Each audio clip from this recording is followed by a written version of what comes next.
来自全球媒体的精彩分析、评论，为您呈现不同视角。6度简报的网址是6dobrief.com。美国需要在乌克兰制定终局策略。外交事务杂志，2022年2月，俄罗斯入侵乌克兰，这一事件使得美国及其盟友意识到当务之急，协助乌克兰应对俄罗斯的侵略，并惩罚莫斯科的过错。尽管西方国家的反应一直比较明确，但这场战争的终局，也就是这场战争的目标，仍然模糊不清。这种模糊性更多的是美国政策的特点，而非缺陷。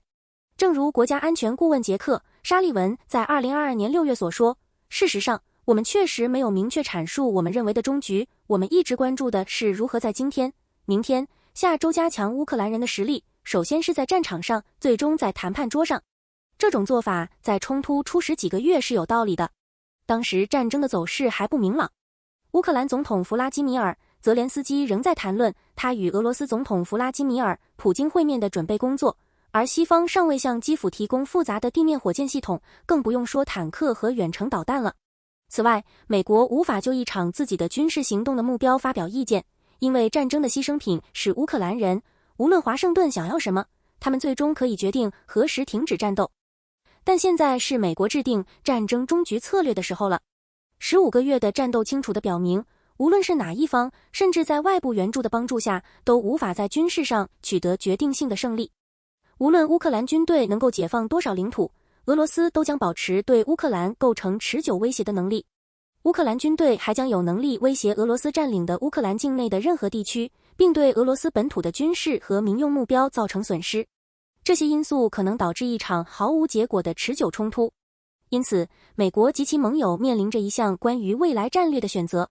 他们可以在未来几个月开始试图将战争导向谈判终结，或者他们可以几年后再行动。如果他们决定等待，冲突的基本情况可能不会改变，但战争的代价，包括人员、财务和其他方面的代价，将会增加。因此，有效的战略需要美国及其盟友转变注意力，开始促进战争的终局。胜利的模样。到5月底，乌克兰军队正准备进行一次重大反攻行动。考虑到基辅在2022年秋季2次先前行动的成功，以及这场冲突的普遍不可预测性，可以肯定的是，这次反攻可能会取得实质性的进展。西方政策制定者的注意力主要集中在提供军事装备、情报和训练上，以确保乌克兰有机会进行成功的攻势。尽管战场上有许多不确定因素，有人可能会认为现在还不是西方开始讨论终局的时候。毕竟，给乌克兰人提供成功的攻势机会的任务已经使西方国家的资源不堪重负。但即使进展顺利，反攻也不会产生决定性的军事结果。事实上，即使战线发生重大变化，冲突也不一定会结束。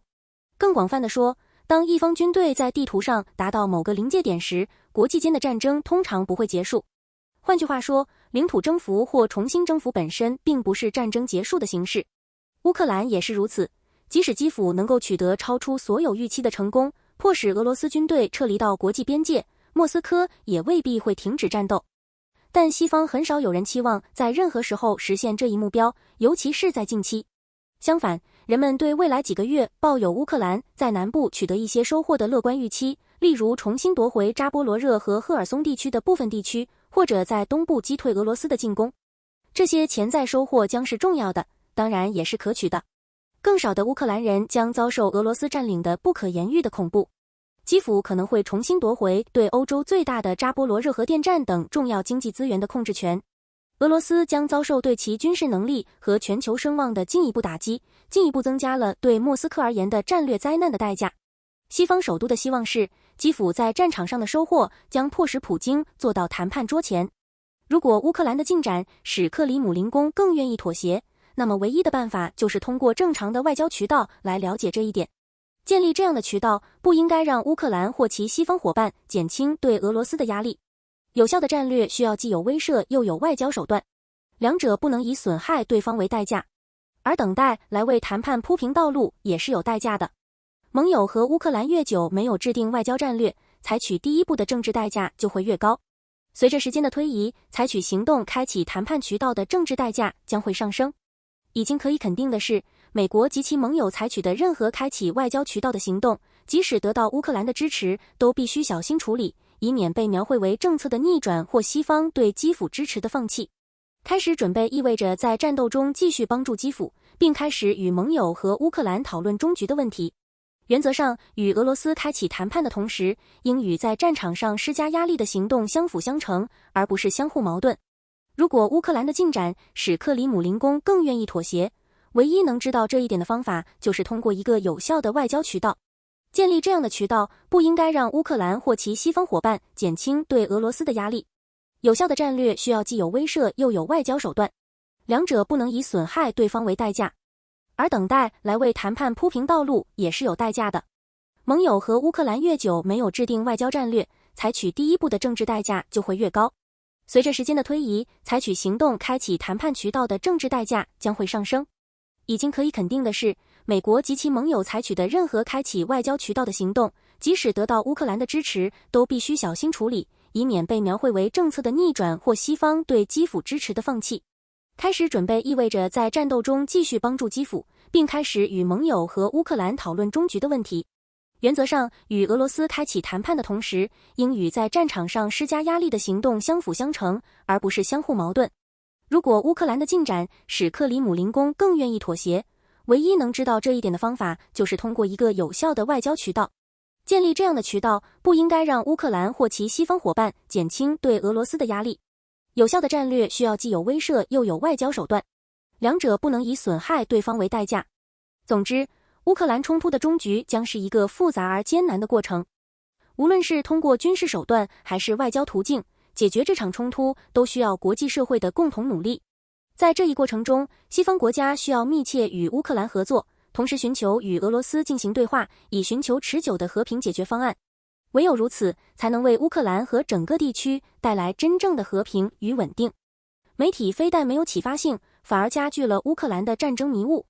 南华早报评论版：如果你在过去1年里一直在读这些人的文章，你可能会认为乌克兰人现在应该已经把俄罗斯人消灭得七零八落了。最糟糕的情况下，他们应该正在进行收尾行动，清除乌克兰领土上剩余的俄罗斯军队。随着乌克兰主要水坝被摧毁，国际上的警觉心不断增长。那为什么他们没有这样做呢？为什么基辅一直不得不寻求更多的援助和武器，而西方领导人也一再犹豫同意提供更多的援助，认为上一批重型武器应该已经完成了任务？现在对于读者和公众来说，又出现了另一个严重的后果。如果你相信他们的叙述，认为基辅正在取得胜利，那么你自然不会支持谈判。毕竟，当你可以夺回一切并获得更多时，为什么要进行谈判和妥协呢？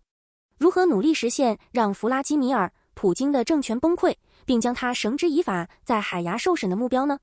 我不是军事专家，但作为一个长期从事媒体工作的人，我认为这个叙述有很多漏洞。也许我们可以将其与权威期刊《外交事务》提供的一些分析进行比较。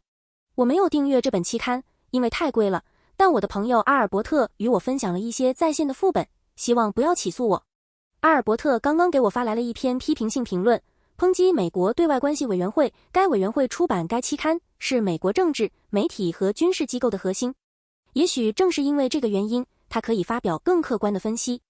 统治者需要的是事实，而不是宣传。当然，这本期刊也曾发表过一些呼吁推翻普京的作者的文章，但他也经常提供更为现实的评估。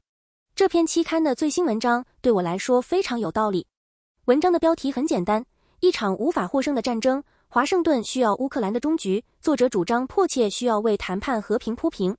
他写道，许多评论家将继续坚持认为这场战争必须仅在战场上解决。但这种观点忽视了战争的结构性现实不太可能发生变化，即使前线发生变动，这本身也远非确保。美国及其盟友应该能够在战场上和谈判桌上同时帮助乌克兰。现在是时候开始行动了。